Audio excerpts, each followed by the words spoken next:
Fíasól í Hosiló eftir Kristínu Helgu Gunnarsdóttur, höfundur les, útgefandi Dimma 2006. Fíasól í Hosiló. Fíasól 7 ára gömul gleðisprengja sem býr í hræðilega herberginu í Grænalundi í Grasabæ. Þar á hann heima með mömmu, pappa, Pippu systur sem 11 og Biddu systur sem úlingur. Þar búa líka hundlötu kjölturakkarnir Hansína og Jensína. Þær eru svo latar að þær nenna varla að éta matinn sinn. Þær nenna alls ekki út í rigningu og drattast ekki á fætur fyrir en rétt fyrir hádegi. Þær eru svo óhugnalega latar að þær nenna bara að elta ketti í svefni. Þess vegna liggja þær stundum steinsofandi og gelta á ósýnilega ketti sem eru bara til í draumalandinu.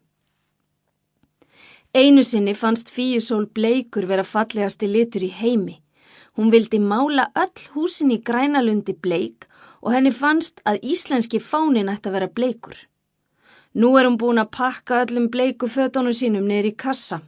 Hún vill bara vera í bláum og brúnum fötum því þá sést minna ef þau verða skítug. Ingólfur Gaukur á heima í húsinu á Ská á móti Fíusól. Hann 9 ára og besti vinur Fíusólar. Við getum aldrei flutt úr Grænalundi, segir Fíasól stundum. Hvers vegna ekki, spyr mamma. Nú vegna þess að við verðum alltaf að búa nálægt Ingólfi Gauki. Svo hugsar hún sig dálitla stund. Mamma, ef foreldrum Ingólfs Gauks dytti í huga flytja, yrðum við líka að flytja. Alveg sama hvað það væri langt í burtu. Jæja, muldrar mamma annars hugar. Þá nú eins gott að þau flytji aldrei því mér finnst svo gott að búa í Grænalundi. Já, mér líka, segir Fíasól. Mér líður best heima í Hosiló. Hvað eiginlega Hosiló? Spurði Ingólfur Gaukur undrandi eitt sinn þegar Fíasól sagðist vera að fara heim í Hosiló. Ingólfur Gaukur, Hosiló lítill og notalegur staður þar sem allir eru öruggir og ánægðir, svaraði Fíasól og hljóp heim í Hosiló. Ég hætt að borða nammi, segir Fíasól þegar hún hefur troðið í sig of miklu sælgæti. Mér finnst nammi ógeðslega vont, segir hún leið og hún stingur upp í sig stórum súkkulaðimola.